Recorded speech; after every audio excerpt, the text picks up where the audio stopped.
Bachelard, la Terre est tout d'abord généreuse. Les matières terrestres s'offrent à nous en abondance. La Terre est effectivement un stimulant et stimule tous les sens de l'homme. Les matières terrestres éveillent en nous des joies musculaires dès que nous prenons le goût de les travailler. La Terre permet à l'homme de passer d'expériences positives à esthétiques. Travailler la Terre permet une promotion d'être. L'homme permet de se réaliser à travers la Terre et plus précisément le travail de la Terre. La matière dure va nous être révélée comme une grande éducatrice de la volonté humaine, comme la régulatrice de la dynamique du travail dans le sens même de la virilisation. Donc par exemple le travail de la pâte féminin pour la femme, le travail de la pierre masculin pour l'homme. L'eau adoucit la terre et la terre apporte à l'eau sa consistance. La terre est une éponge énorme et triomphante. La terre boit lentement la couleur comme une éponge absorbe l'eau. Elle s'arrondit, s'épaissit, retrouve son équilibre et oscille sous nos pieds dans l'espace. La terre est également maternelle et est l'endroit où se moulent les êtres vivants.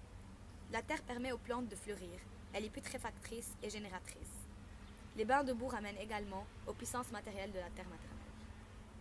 Les outils immergent de la nature et ramènent l'homme à un état primitif. L'homme jouit également de la modification de la matière terrestre qu'il provoque. Un ouvrier qui travaille le bois est conscient qu'il est celui qui fait grincer la matière.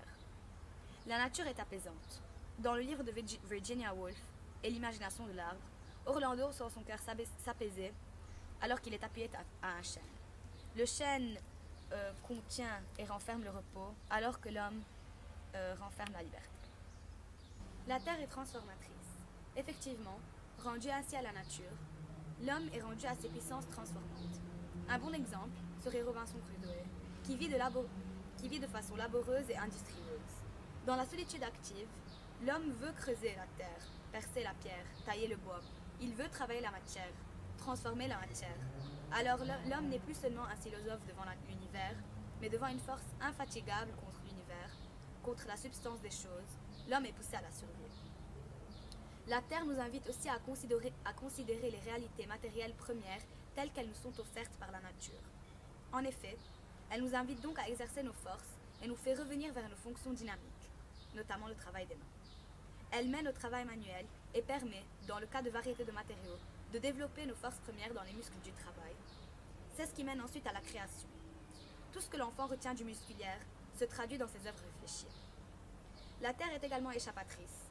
Elle permet de mettre l'homme, et plus spécifiquement le travailleur, au centre d'un univers et non plus au centre d'une société. La plus grande conquête morale de l'homme, c'est le marteau ouvrier. Celui-ci transforme la violence qui détruit en puissance créatrice. La violence du bras, c'est d'abord manifesté par la pierre, une conscience de la volonté exacte.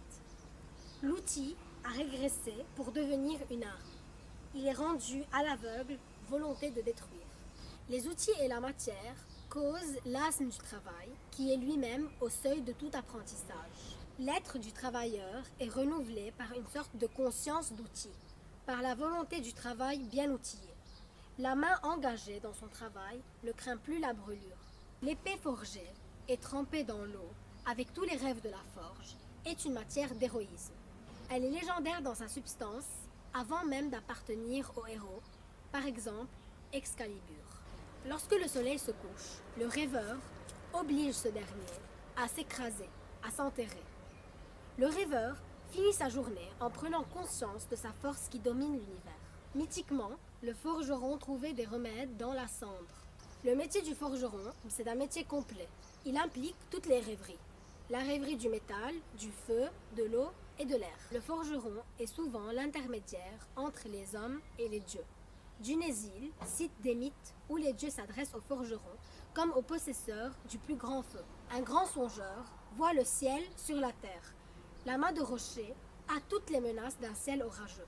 La montagne est ventre et dents.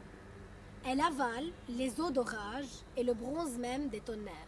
Le complexe de Méduse est la volonté d'immobiliser quelqu'un. Nous projetons volontiers le complexe de Méduse car nous voulons immobiliser l'être craintif.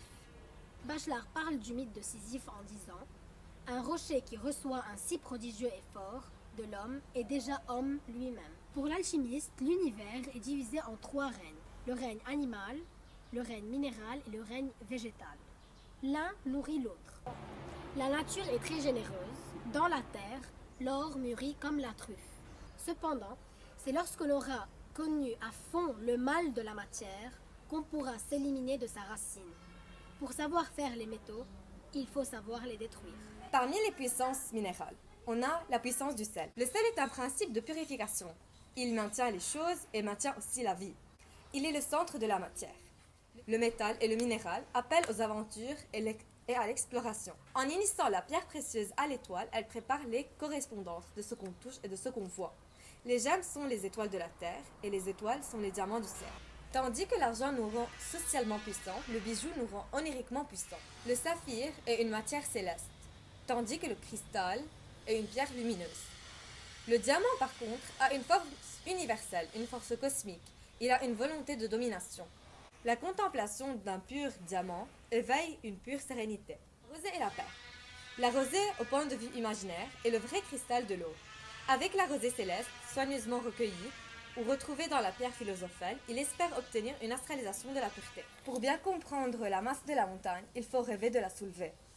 La montagne anime son héros. Atlas est un homme dynamisé par la montagne. On retrouve aussi le complexe d'Atlas. Il représente l'attachement à des forces spéculaires et à des forces énormes inoffensives, voire à des forces qui ne demandent qu'à aider le prochain. La psychologie de la pesanteur. On s'envole contre la pesanteur, aussi bien dans le monde des rêves que dans le monde de la réalité. Dans le livre L'eau et les rêves, Bachelard a parlé du complexe de Xerxès, en souvenir du roi qui faisait fouetter la mer.